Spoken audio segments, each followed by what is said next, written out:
2024 সালের 4 আগস্ট গাজীপুরের কালিয়াকৈর উপজেলার সফিপুর আনসার একাডেমির সামনে বৈষম্য বিরোধী ছাত্র আন্দোলনের অংশ হিসেবে চলা জুলাই গণ অভ্যুত্থানের সময় গুলিবিদ্ধ হয়ে প্রাণ হারান আব্দুল্লাহ আল মামুন, যার বয়স 20। তার এই মর্মান্তিক মৃত্যু এখনও মেনে নিতে পারেনি তার পরিবার। ভাইকে হারানোর শোক ভুলতে পারেনি দুই বোন। ভাইয়ার সাথে সবচেয়ে বেশি স্মৃতিটা মনে পড়ে, ভাইয়া যখন বার্থডে হইতো তখন আমি নিজের হাতে পায়েস রান্না করে তারপর ভাইয়ার জন্য ওয়েট করতাম, ভাইয়াকে সারপ্রাইজ দিতাম। এই যে গত মাসে ভাইয়ার বার্থডে গেছে, এবার পায়েসও রান্না করা হয় নাই, ভাইয়াকে সারপ্রাইজ দেওয়া হয় নাই।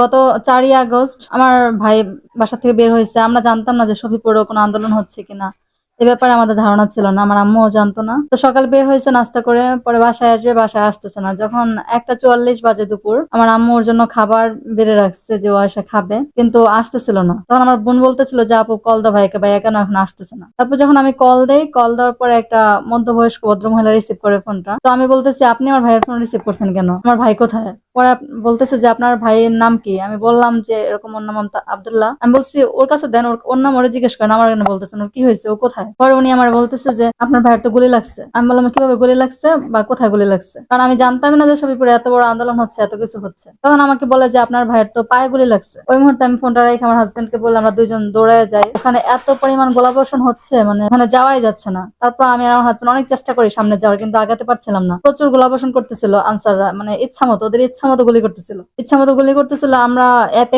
অ্যাপেক্স হয়ে তারপর রাখালিয়া চলা হলে, মানে যেতে পারছিলাম, যে যাওয়ার চেষ্টা করছিলাম আমার ভাইয়ের কাছে। আমার কাছে অনবরত ফোন আসতেছিল যে আপনার ভাইকে এসে নিয়ে যান, আপনার ভাইকে এসে নিয়ে যান। ওটা হচ্ছে আনসার একাডেমির 4 নম্বর গেটের ওপাশ থেকে আমাকে একজন কল করতেছিল। তারপর আমি বলছি আমি আসতেছি, কিন্তু আমি তো ভিতরে ঢুকতে পারতেছি না। তখন কি আমার ভাই জীবিত কিনা মৃত আমি তাও জানতাম না। তারপর এরকম করতে করতে আমি ওখানে পৌঁছাইতে পারতেছিলাম না গোলাবর্ষণের জন্য। আমার একটা মামা আছে, উনি ভিতরে, মানে আমার সাথে কন্ট্যাক্ট করে আমি ভিতরে ওনাকে পাঠাই যাওয়ার জন্য। আর যে নাম্বার থেকে আমাকে কল করা হচ্ছিল ওই নাম্বার তখন অফ হয়ে গেছে, নাম্বারটা বন্ধ। আর আমি ভাইকে আনতেও পারতেছিলাম না। অবশেষে ওই মামা ভিতরে ঢুকে কিন্তু আমার ভাইকে আর পায় না। তারপর তো আমরা বের হয়ে যাই। এরকম করতে করতে আমি যে দুপুর 1:44 বাসা থেকে বের হয়েছি, আমি সন্ধ্যা 6টায় বাসায় আসি। আমার ছোট বাচ্চা আছে, ওকে রেখে যাই। সন্ধ্যা 6টায় আমি বাসায় আসি, আমার ভাইকে আর পাই না। আমি সব হসপিটালগুলো, এখানে যতগুলো হসপিটাল আছে সবগুলো আমি চেক করি, সবার ফেস চেক করি।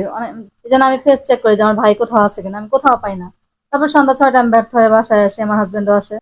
তারপর শুনতে পারি যে না, আমার ভাইকে ভিতরে রাখা আছে, মানে এরকম গুজব আর কি শুনি যে আমার ভাই নাকি ভিতরে আছে, এই সেই। তারপর আমাদের এলাকার কিছু মানুষ সহকারে, আমার হাজবেন্ড সহকারে যায় ওইখানে আনসার একাডেমিতে। যখন যায়, যে বলে যে আমাদের লোক আছে ভিতরে, লোকটা দিয়ে দেন। ওনারা অনেক বাজে ব্যবহার করেন, দেয় না, বলছে না ভিতরে দেওয়া যাবে না, ভিতরে যাওয়া যাবে না, আর যদি লোক থেকে থাকে কালকে আমরা বের করে দিবে, এগুলা বলে পাঠাই দিচ্ছে। মানে ভিতরে যাওয়ার মতো কোনো এলাওই করে নাই। তারপর ওরা বাসা চলে আসে। আমার ভাইকে নানান জায়গায় ফোন দিয়ে ভাইকে খোঁজাখুঁজি করার জন্য, কেউ কোথাও দেখছে কিনা, কিন্তু কোথাও কোনো ভাইকে পাই না। আমার ভাইয়ের সাথে কোনো কথাও আমার হয় না, ওর ফোন তো বন্ধই, ওর ফোনও বন্ধ হয়ে গেছে। তারপর রাত্রেবেলা 4 তারিখ, তো 4ই আগস্ট তো শেষই রাত, ভোর রাত, মানে 5 তারিখ তখন হয়ে গেছে। ভোর রাত 3:11-তে আমার কাছে একটা কল আসে, আনুমানিক 4:11 বা 3:11 এরকম হবে। কল আসে যে আমার নাম্বার কল আসে। পরে আমি বলছি কে কল দিচ্ছেন? পরে বলতেছে যে এই নামে আপনার কি হয়, আব্দুল্লাহ মামুন। পরে আমি বলছি আমার ভাই কোথায়? পরে বলতেছে যে আপনার পাশে কে থাকলে তার কাছে দেন। পরে আমার হাজবেন্ডের কাছে আমি কলটা দিই, দেওয়ার পর আমার হাজবেন্ডকে বলে শহীদ তাজউদ্দিন মেডিকেল কলেজ থেকে ওনারা কল দিচ্ছে, মানে গাজীপুর সদর হাসপাতাল।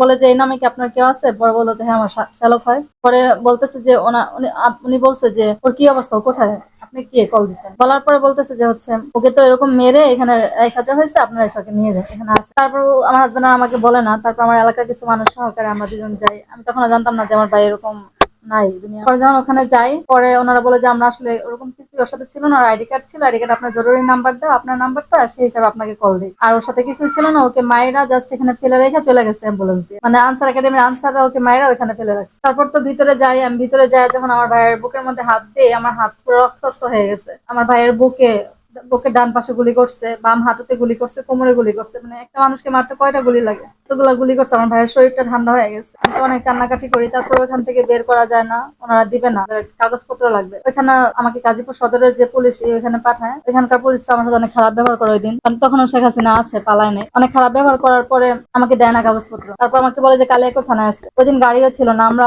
অনেক কষ্ট করে ছোট বাচ্চা নিয়ে আমি কালিয়াকৈর থানায় আবার হাইটে হাইটে আসি। আসার পরে দেখি কালিয়াকৈর থানাও বন্ধ, এখানে কোনো লোকজন নেই। তারপর আবার আমরা সদরে যাই, গাজীপুরে। ওখানে গিয়ে তারপর 25,000 টাকা লাগে আমার ভাইয়ের লাশটা বের করার জন্য। মানে ওনারাই মারলো, ওনারা আমাদের এত ক্ষতি করলো, তারপর আবার ওই যে ওকে বের করবো এত টাকা লাগে, কি আর করা। তখন 25,000 টাকা দিয়ে পরে অ্যাম্বুলেন্স ভাড়া করে আমার ভাইকে নিয়ে আসি। নিয়ে আসার পরে বাসায় আনতে আনতে প্রায় 11টা থেকে 12টা বাজবে। পরে ওকে যখন কবরস্থ করা হয় জুমার নামাজের পরে, ওই দিনের নামাজের পরে যখন কবরস্থ করা মানে কবরে রাখার পরেই শোনা যায় যে শেখ হাসিনা না এরকম দেশ স্বাধীন হয়েছে। আমার ভাইয়ের শহীদ হওয়ার পর আসলে আমাদের পরিবারের অবস্থা পুরাই খারাপ। কারণ একটা পরিবার মূলই তো হচ্ছে মা। আমার মায়ের অবস্থা অনেক খারাপ, মেন্টালি সিক উনি। আর ছেলের এই মানে এই অসময়ে মৃত্যুটা আর কি নিতে পারে নাই। মৃত্যু আল্লাহর হাতে, আল্লাহ নিয়েছে ঠিক আছে সবকিছু মিলিয়ে, কিন্তু হুট করে এরকম একদিনের মধ্যে সবকিছু চেঞ্জ হয়ে যাবে, আমার ভাই চলে যাবে, মানে তরতাজা ছেলে ঘর থেকে বের হয়েছে আর আসছে এরকম মৃত, এটা কেউ কোনো মা হিসাবে নিতে পারবে না। তো সেক্ষেত্রে আমার আম্মু অনেক অসুস্থ, মানে মানসিকভাবে অসুস্থ, কারোর সাথে কথা বলে না, কোনো মানুষ দেখলে সিন ক্রিয়েট করে, কারোর সাথে মানে কাউকে সহ্য করতে পারে না, ভয় পায় অনেক। হ্যাঁ, শহীদের লিস্টে তো আমার ভাইয়ের নাম যোগ হয়েছে সে প্রথম থেকেই। তারপর এ পর্যন্ত সরকার যেগুলো সুবিধা দিয়েছে এগুলো আমরা পাচ্ছি।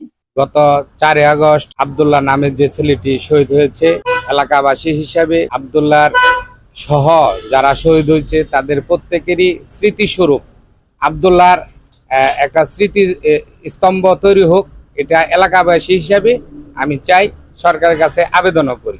আপনাকে ধন্যবাদ। আপনারা জানেন যে জুলাই গণ অভ্যুত্থানে আমাদের কালিয়াকৈরে 2জন শহীদ পরিবার আছে। তো আমাদের এই সময়ে সরকার নির্দেশনায় আমরা যে তাদের কবরস্থান সেটা হচ্ছে আমরা বাদাই করার সিদ্ধান্ত নিয়েছে গভর্নমেন্ট। তো আমরা আমাদের নির্দেশনা অনুযায়ী সেটা আমরা বাদাই করে ফেলবো, ইতিমধ্যে আমরা ডিজাইনও করে ফেলেছি। আর দ্বিতীয়ত হচ্ছে তাদের নামকরণে যে স্থানীয় রাস্তাগুলো সেই রাস্তাগুলোর নামকরণ হবে, এবং যে চত্বরটা আছে তাদের ফ্যামিলি যেটা চাচ্ছে সেটা ইনশাল্লাহ আমরা করে দিব। এটা এলজিডি ইতিমধ্যে তারা স্টাডি করে গেছে যে কোথায় এই নাম ফলকগুলো থাকবে, চত্বরের নামটা কোথায় রাখবে, ওখানে যদি ছোট একটা স্থাপনা তৈরি করতে হয় সেটাও তারা স্থায়ীভাবে করবে আর কি।